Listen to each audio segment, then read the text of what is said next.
Hi everybody, Doug here. I figured I'd do a quick update video since it's been, about a week now.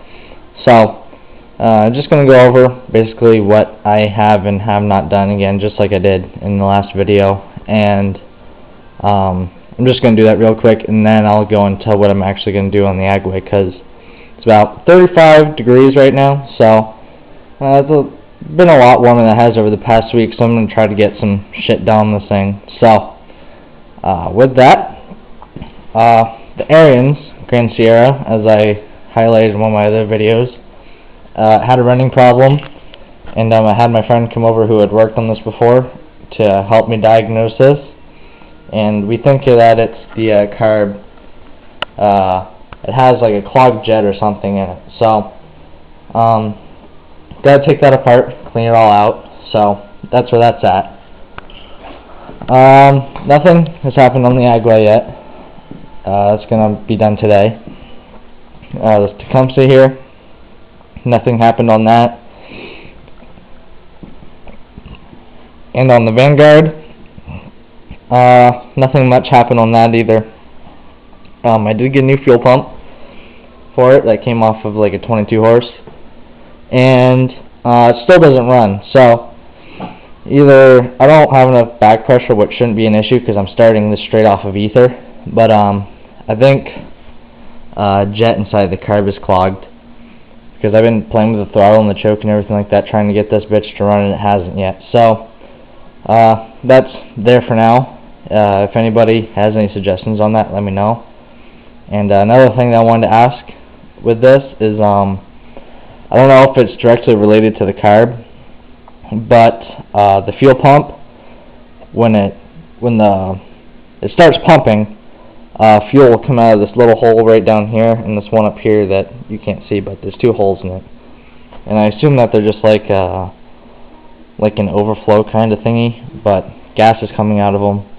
So just wanting some input on there, like if something is missing or if it's supposed to be doing that. So with that, I pretty much highlighted what I have and haven't done. So I'm going to get to work right now, and I will start this up after I get some shit done.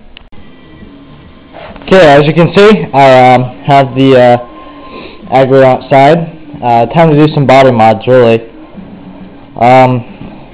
Right here, I think I did this in one of my videos, but you can't really see them, but there's these tabs. There's one right here, one right down here, and there's one right here. And basically what they are belt retainers.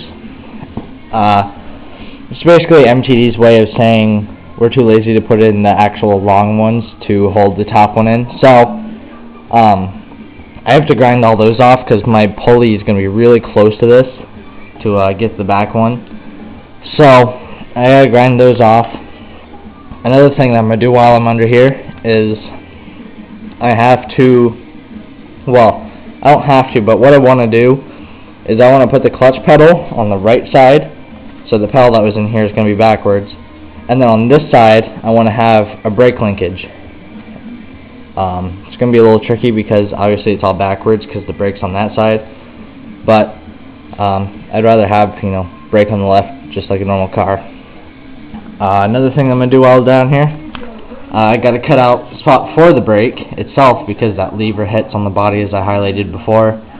I need to make some brackets to hold up this thing. I think right here is one hole. Looks like it's full of dirt, but there were, on the other body that this transaxle came out of, there were mounts that came down from the body to this. So I'm going to do that again too, just to give it some extra reinforcement besides that. And another small thing I'm going to do, I pulled the welder over here for it. I already welded it on the front, as you saw in one of my other videos. And I also welded it on the top all the way along here. But those are only on this bracket itself. So I'm going to weld it on this side, right here, straight to the frame. And I'm going to do it on the other side too, but obviously you don't need to see that because it's going to be the same shit. So I'm going to do that. So I'm going to cut right here and I'm going to do that shit, and I'll be right back. Hole's all drilled, or not drilled, but ground out. It's not the prettiest looking thing in the world, but I only have a grinder, so. Slapped the other pedal on there. Well, it's the same pedal, but it's on the opposite side. I know I said that I was going to put the brake on the right. No, on the left. And the clutch on the right, that side. But it really doesn't fucking matter. I was holding this brake lever up a second ago, and the way it hits right there, I don't know how I'm going to do that exactly to like reinforce it. So I might just end up using the brake on the side. It really doesn't fucking matter because I'm going to do a thumb throttle or something like that. So that's where I'm at right now. I still need to make brackets for the other pedal to go up in there.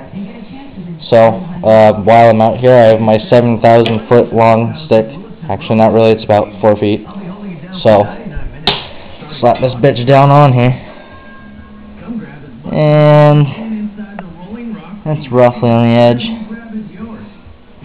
It's about 12 and a half. So 12 inch in the front.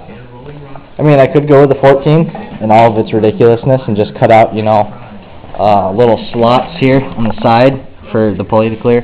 But 12, that's going to work, so that's what's going in there. So with a 12 front and what, 2.5 inch rear, that's what, about, it's definitely more than a 4-to-1, because a 4-to-1 is 10 inch in the front, so it's almost 5. It's a little less. So 5-to-1 ratio, that's not bad, because I know that people have recommended only going with a 3-1 for racing, so I'm going to make this bitch as fast as it can go. So that's the size that's going to go on there. So I'm going to set the camera down again and see what else I can do out here. Okay, as you can see there, that's a pedal holder, and I fashioned up these other ones. Sorry, I'm laying down right here, using parts off of my Gen 1 Racer. So I just chopped some stuff up. So basically what I'm going to do is bolt it up behind the other one somewhere. I mean, I'll have to drill holes for it, but it'll bolt it, and I'll get it pretty much just as close as I can to the other one, so that the pedals are kind of at the same length. But originally I was going to like cut these big ass heavy bars in half and like have something come down through the middle and have them go directly into there, since they're controlling two different things. But I figured just, you know, making up some pedal holder brackets would, you know, work about the same. So it's just for clutch and brake. So I'm gonna figure out how the fuck to get those things on there, and I'll show you what I did after. So I got my brackets in there. I didn't bolt them in, I just bolted them in to you know, cut a corner. So it's not the prettiest shit ever, as you can see right there, but they're in there. So I tried holding up my other pedal here, and turns out that the fucking thing isn't long enough to reach. So I was really hoping to be able to avoid it, to avoid, you know, replacing it, but, you know, obviously that's not going to happen. So I'm going to have to you know, either extend this bar or shorten that up. So I'll probably just end up extending this like an inch or two after, you know, I find some stock that'll fit that. So that's where I'm at. Calculating my pulley size and stuff. So I think I'm gonna call it quits for now. It's only, what time is it? 4:30. Can't see that. So I've only been out here about an hour and a half, but I think I'm gonna call it quits because it's getting dark and it's getting colder. So should be nicer over the week. So I'll be out here a lot more, and I'll get that other shit done that I was talking about. But going over to my pulley, I guess, and get something done for once. So stay tuned for more videos, and I'll talk to everybody later.